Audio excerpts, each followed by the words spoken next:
Hi guys, welcome back in Target Study Point. Myself is Manjeet Singh. तो इस video में आज मैं आपको बताने वाला हूँ आरसीसी सब्जेक्ट के कुछ इम्पॉर्टेंट एमसीक्यू बेस्ड क्वेश्चन। जो कि पहला क्वेश्चन है, what is the target mean strength of the M30 grade concrete if the standard deviation is 5। यदि मानक विचलन 5 है तो M30 ग्रेड कंक्रीट की लक्ष्य मध्य शक्ति क्या होगी। तो मैं आपको बता दूं कि टारगेट मीन स्ट्रेंथ और स्टैंडर्ड डेविएशन का एक रिलेशन है। वो आपको रिलेशन याद करना होगा क्योंकि इस पे बहुत सारे क्वेश्चन एग्जाम में पूछे जाते हैं। क्या है रिलेशन? वो रिलेशन ये है कि FCM is equal to FCK plus 1.65 sigma. ये इक्वेशन बहुत इंपॉर्टेंट है। अब इसमें किसको क्या बोलते हैं उसको समझ लीजिए पहले। FCM क्या होता है? FCM है आपका टारगेट मीन स्ट्रेंथ। FCM क्या है? Target mean strength. हिंदी में बोलते हैं लक्ष्य मध्य शक्ति। FCK क्या है? FCK हमेशा जो कंक्रीट की ग्रेड दिया जाएगा, जैसे M30 दिया है तो FCK का वैल्यू हो जाएगा 30 न्यूटन पर मिलीमीटर स्क्वायर, यानी कैरेक्टरिस्टिक स्ट्रेंथ ऑफ कंक्रीट है ये, कंक्रीट की अभिलक्षणिक सामर्थ्य, प्लस 1.65 इंटू सिग्मा। सिग्मा क्या है? सिग्मा ही बोलते हैं इसको स्टैंडर्ड डेविएशन, मानक विचलन। ठीक है, तो आपको सारा वैल्यू दिया गया है, आपको FCM निकालना है यहाँ पर। तो देखिए FCK का वैल्यू कितना हो जाएगा? 30 प्लस 1.65 इंटू सिग्मा। सिग्मा का वैल्यू कितना है? 5। जब इसको सॉल्व करेंगे आप तो आ जाएगा 38.25। ठीक है, 38.25। ठीक है, इसी को बोलते हैं target mean strength newton per millimetre square. Option C is correct. C option correct है। इस क्वेश्चन को आप सीरियस लेके चलना। ऐसे ही क्वेश्चन, छोटे छोटे क्वेश्चन आपसे पूछे जाते हैं जो कि काफ़ी इंपॉर्टेंट होते हैं। अगला क्वेश्चन है, the target mean strength of the M20 grade concrete is 27 newton per millimetre square. What is the value of standard deviation. देखिए वही क्वेश्चन है। यहाँ क्वेश्चन में इस वाले में क्या किया, टारगेट मीन स्ट्रेंथ का वैल्यू दे दिया और यहाँ पर आपसे स्टैंडर्ड डेविएशन का वैल्यू पूछ लिया, जबकि इससे पहले वाले क्वेश्चन में जस्ट इसका अपोजिट था। हिंदी में क्वेश्चन पहले समझ लीजिए। M20 ग्रेड कंक्रीट की लक्ष्य माध्य शक्ति 27 न्यूटन पर मिलीमीटर स्क्वायर है, तो मानक विचलन का मान क्या होगा। आप वही फॉर्मूला यूज करेंगे जो मैंने अभी आपको बताया। मैंने आपको अभी फॉर्मूला क्या बताया? मैंने आपको बताया कि FCM is equal to FCK plus 1.65 into sigma. ठीक है, ये फॉर्मूला है। FCM का वैल्यू यहाँ पे दिया गया है कितना? 27 दिया गया है। 27 is equal to FCK। FCK के लिए M20 ग्रेड दिया गया है तो FCK का वैल्यू 20 हो जाएगा, प्लस 1.65 इंटू सिग्मा। सिग्मा की वैल्यू हमें यहाँ पे निकालनी है। अब इस पूरे इक्वेशन में सिग्मा नोन है, यहाँ से सिग्मा की वैल्यू हम निकाल लेंगे। 27 में से 20 घटाएंगे 7 आ जाएगा, बटे में 1.65 इज इक्वल टू सिग्मा। और यहाँ से सिग्मा का जब 7 में 1.65 से डिवाइड आप करेंगे तो कितना हो जाएगा? 4.24 आ जाएगा। ठीक है, आप सॉल्व कर लेना इसे। यहाँ पर ऑप्शन सी सही है आपका। ठीक है, बिल्कुल उसी जैसा ये भी क्वेश्चन आपका था। When yield stress is well defined, the factor of safety is defined as the। जब पराभव प्रतिबल को अच्छी तरह से परिभाषित किया जाता है तो सुरक्षा कारक को किसके रूप में परिभाषित किया जाता है। तो देखिए सुरक्षा, यहाँ पर सेफ्टी फैक्टर का डेफिनेशन पूछा गया है। तो सेफ्टी फैक्टर का डेफिनेशन यहाँ पे याद रखेंगे क्या होता है। सेफ्टी फैक्टर बराबर यानी सुरक्षा गुणांक बराबर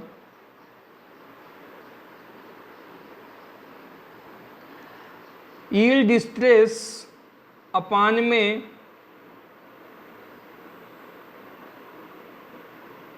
यील्ड स्ट्रेस अपान में expected stress.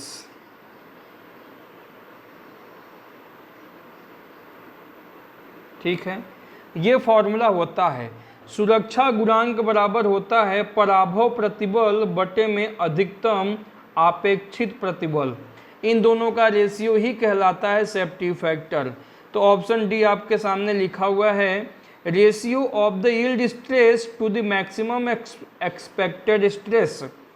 Ratio of the yield stress का मतलब क्या है कि यह अनुपात होता है किसका, यील्ड स्ट्रेस का और एक्सपेक्टेड स्ट्रेस का, यानी कि पराभव प्रतिबल और आपेक्षित प्रतिबल का। ठीक है, यह फॉर्मूला यहाँ से पूछा गया था आपसे। Which of the following exposure conditions will structure steel element be classified when exposed to corrosive fumes? मैंने आपको पहले भी बताया है, वहाँ पर ऐसे बहुत सारे क्वेश्चन मैंने आपको पहले बता चुका हूँ जिसमें यही चारों ऑप्शन वहाँ भी देता था। ये कंडीशन वाले क्वेश्चन है, जो एटमॉस्फेयर का कंडीशन है उसके अकॉर्डिंग ये क्वेश्चन बना हुआ है। ठीक है, तो क्वेश्चन का कंडीशन क्या है? कंडीशन ये है कि संक्षारक धुएं के संपर्क में आने पर निम्नलिखित में से कौन सी एक्सपोजर स्थितियां संरचनात्मक स्टील तत्व को वर्गीकृत की जाएगी। देखिए, संक्षारक धुएं के संपर्क में जब भी कोई ऐसी बात होती है तो उसमें जो आपका कंडीशन होता है वो क्या कंडीशन आता है? कंक्रीट सतह समुद्री जल बौछार या संक्षारक धुआं या कठोर ठंडी स्थिति में प्रभावित। इस कंडीशन में अगर कोई भी आता है तो उसका जो एटमॉस्फेयर होगा वो वेरी सेवियर कहलाता है, वेरी सेवियर। देखो, मैं फिर से बता रहा हूँ, एक बार हिंदी में आपको समझा दे रहा हूँ कुछ कंडीशंस, फिर उसके सामने एटमॉस्फेयर बता दूंगा। अगर क्वेश्चन में कंडीशन कभी आ जाए कि कंक्रीट की सरफेस मौसम या किसी आक्रामक स्थितियों के खिलाफ सुरक्षित है तो उसका एटमॉस्फेयर माइल्ड होगा, माइल्ड। ठीक है, मृदु जिसे बोलते हैं। अगर मान लीजिए कंक्रीट की सतह वर्षा या जमाव से संरक्षित है, तटीय क्षेत्रों में संतृप्त नमक हवा से ठोस सतहें रक्षित हैं, तो वहाँ पर एटमॉस्फेयर हो जाएगा मॉडरेट। अगला कंडीशन, अगर कंक्रीट की सतह तीव्र वर्षा, लगातार गीली और सूखा या ठंड से प्रभावित है, उसका एटमॉस्फेयर हो जाएगा सेवियर। अगर कंक्रीट की सतह समुद्री जल बौछार या संक्षारक धुआं या कठोर ठंडी स्थिति में प्रभावित है तो आपका हो जाएगा वेरी सेवियर। अगर अवयव की सतह ज्वारीय क्षेत्र में या अवयव द्रव या ठोस खतरनाक रसायनों के साथ सीधे संपर्क में है, उसे कहते हैं एक्सट्रीम। तो यहाँ पर मैंने हिंदी में पूरा कंडीशन और उसके सामने क्या वहाँ का एटमॉस्फेयर होगा वो मैंने आपको बता दिया। इस क्वेश्चन में क्या था, कंडीशन दिया है कि संक्षारक धुआं के संपर्क में, संक्षारक धुआं के संपर्क में। ठीक है, तो देखिए संक्षारक धुआं के संपर्क में जब भी आएगा तो वो क्या होगा, वेरी सेवियर। ऑप्शन सी सही है। एक बार मैं क्वेश्चन का हिंदी फिर से बता रहा हूँ कि संक्षारक धुएं के संपर्क में आने पर निम्नलिखित में से कौन सी एक्सपोजर स्थितियाँ संरचनात्मक स्टील तत्व को वर्गीकृत की जाएगी। तो भैया जब भी संक्षारक धुएं की बात अगर की जाए, उसके संपर्क में, कांटेक्ट में अगर आपका ये आ जाए कंक्रीट वगैरह, तो वहाँ का जो एटमॉस्फेयर होगा वो वेरी सेवियर होगा। Question number 5, as per IS 457/2000 the assumed standard deviation for M25 grade of concrete is. IS 456/2000 के अनुसार कंक्रीट के M25 ग्रेड के लिए कल्पित मानक विचलन क्या होगा? एज्यूम्ड स्टैंडर्ड डेविएशन क्या होगा? अभी तक स्टैंडर्ड डेविएशन के लिए मैंने कुछ फार्मूला आपको बताया हुआ था, लेकिन वो फार्मूला तब यूज करते हैं जब कंक्रीट की ग्रेड दिया जाए और टारगेट मीन वैल्यू वहाँ पर दिया जाए, टारगेट मीन स्ट्रेंथ जो होता है, तब उसके रिलेशन से हम निकालते हैं। लेकिन यहाँ पे क्वेश्चन कुछ अलग प्रकार से है। मैं आपको बताना चाहूँगा कि IS 456/2000 ने ये बताया है स्टैंडर्ड डेविएशन का वैल्यू कंक्रीट के ग्रेड के हिसाब से बताया हुआ है। क्या बताया है समझिए ध्यान से। अगर कंक्रीट की ग्रेड M10 से लेकर M15 तक यूज होता है, अगर M10 से M15 तक कंक्रीट का ग्रेड होता है तो स्टैंडर्ड डेविएशन का value 3.5 Newton per millimetre square हो जाएगा। Very most important question. जो वैल्यू मैं आपको बता रहा हूँ ये वैल्यू आप लोग लिख लेंगे एक जगह, क्योंकि ज़रूरी नहीं है कि ये यहाँ पर क्वेश्चन M25 ग्रेड का दिया गया है तो M25 का ही दिया जाएगा, ऐसा कुछ भी नहीं है।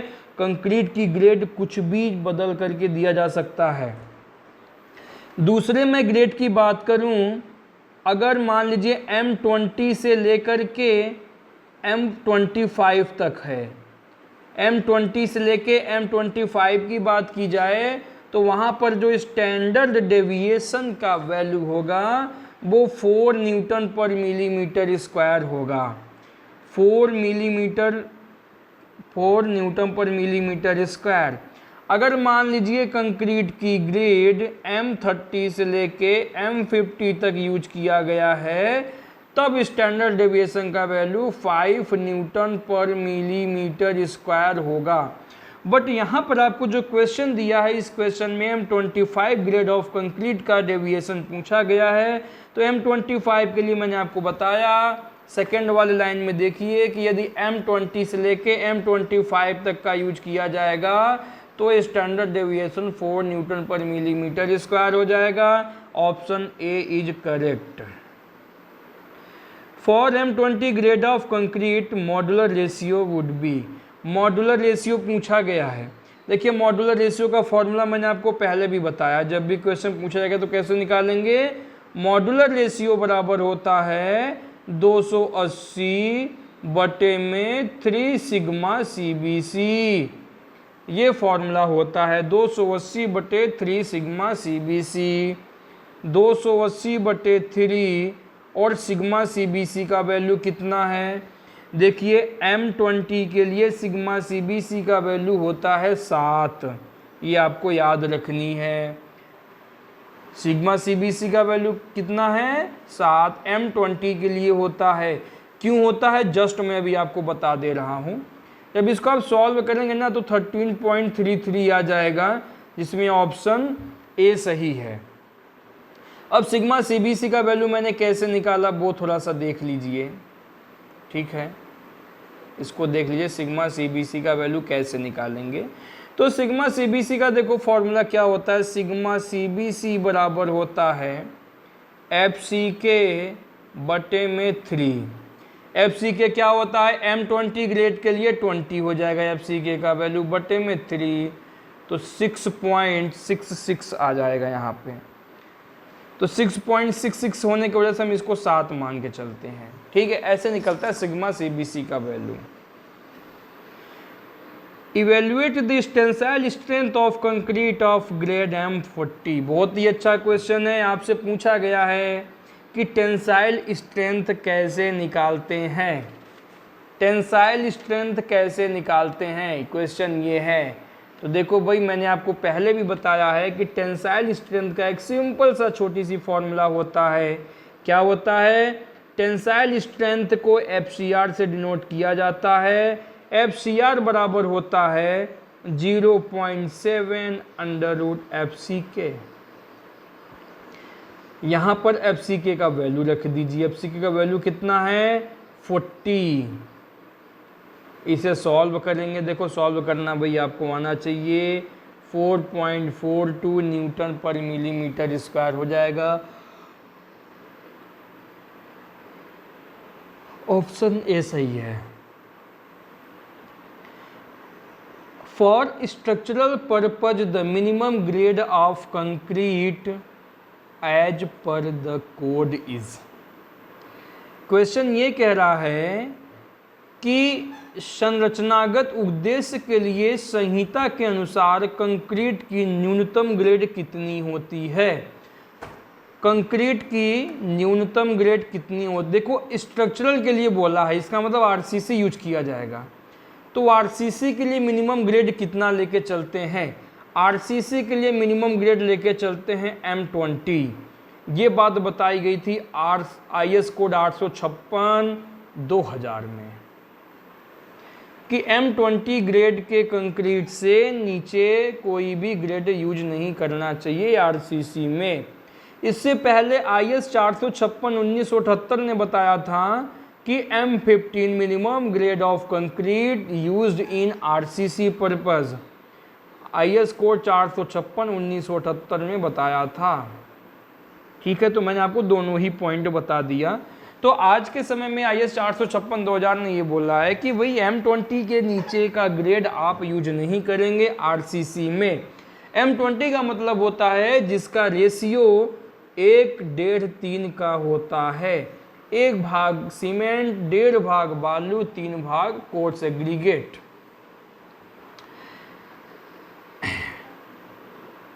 Empirical relationship between tensile strength and compressive strength of the concrete is given by, यहाँ पर आपसे पूछा है कि टेंसाइल स्ट्रेंथ और कंप्रेसिव स्ट्रेंथ में क्या रिलेशन है। तो मैंने आपको जी बताया क्या रिलेशन है दोनों में। दोनों में रिलेशन ये है कि FCR इज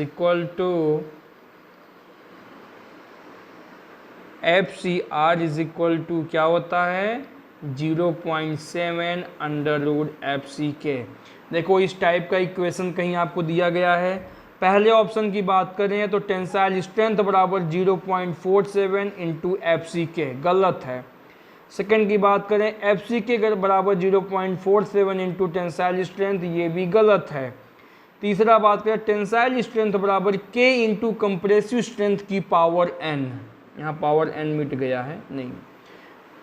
चौथा है K बराबर compressive strength divide by tensile strength × FC_K, गलत है। ऑप्शन सी सही दिखाई दे रहा है। टेंसाइल स्ट्रेंथ बराबर यानी FCR बराबर K का वैल्यू 0.7 है यहाँ पर, K × FC_K की पावर 1/2 लिख सकते हैं। यहाँ पर n का वैल्यू 1/2 रख दिया जाए FCR। यानी कि जो तीसरा वाला ऑप्शन दिया गया है टेंसाइल स्ट्रेंथ को आप FCR मान लीजिए, K का वैल्यू 0.7 रख दीजिए, कंप्रेसिव स्ट्रेंथ को FC_K लिख दीजिए, जो पावर n लगा है उस पर 1/2 पावर लगा दीजिए। 1/2 का मतलब √ होता है, तो आपका यहाँ पर इक्वेशन बन जाएगा। Option C is correct. Concrete is the generally graded according to its, आमतौर पर कंक्रीट की ग्रेडिंग उसकी किससे की जाती है, कंप्रेसिव स्ट्रेंथ की। कंक्रीट की जो ग्रेड होती है वो कंप्रेसिव स्ट्रेंथ के बारे में तुरंत बता देता है। देखिए आमतौर पर कंक्रीट की जो ग्रेडिंग होती है उसकी संपीड़न सामर्थ्य से की जाती है, यानी कंप्रेसिव स्ट्रेंथ से की जाती है। कंक्रीट की कंप्रेसिव स्ट्रेंथ जितना ज़्यादा होगा उसकी परमियाबिलिटी, जल को रोकने की जो उसमें प्रॉपर्टीज़ है, जो ड्यूरेबिलिटी है, ये क्वालिटी भी उसमें उतने ही अच्छे रहते हैं। भारतीय मानक ब्यूरो BIS ने कंक्रीट के IS ग्रेड निर्धारित किए हैं। उन्होंने ये बताया है कि देखो 3 टाइप के कंक्रीट होते हैं। ऐसा बताया कितने टाइप का होता है कंक्रीट, 3 टाइप का होता है। एक सामान्य कंक्रीट होता है जिसमें M10, M15, M20 रखा गया है। एक स्टैंडर्ड कंक्रीट होता है जिसमें M25 से लेके M55 तक माना गया है।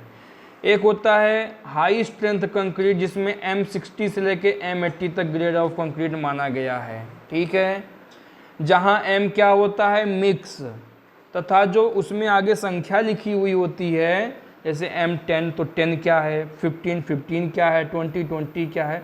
ये होता है कि 28 दिन के बाद कंक्रीट की कंप्रेसिव स्ट्रेंथ को बताता है।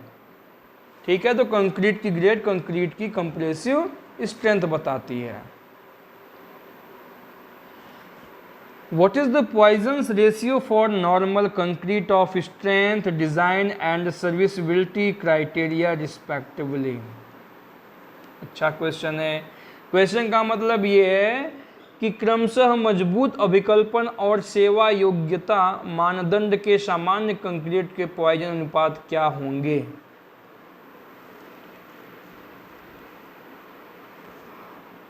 ऑप्शन सी सही है, 0.15 एंड 0.2। ठीक है,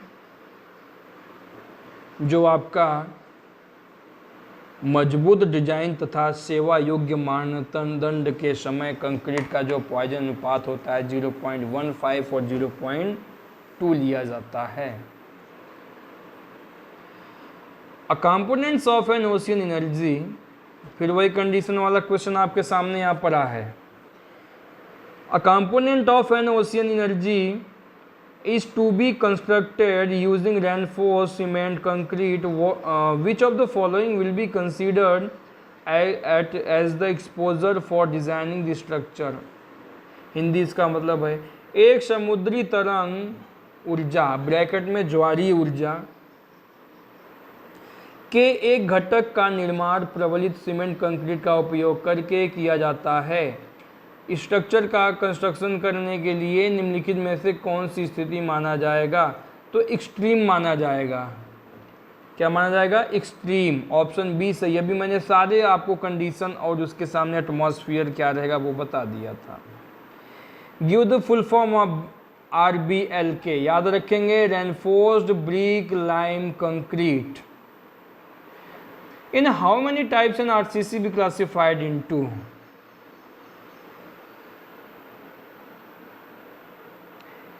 RCC को कितने प्रकार से वर्गीकृत किया जा सकता है? 2 प्रकार से। ऑप्शन ए सही है। कौन कौन सा? एक होता है precast concrete. Precast concrete का मतलब है पहले कंक्रीट को ढाल लिया जाता है, उसके बाद कंक्रीट उसको वहाँ पे लाके लगाते हैं। दूसरा है आपका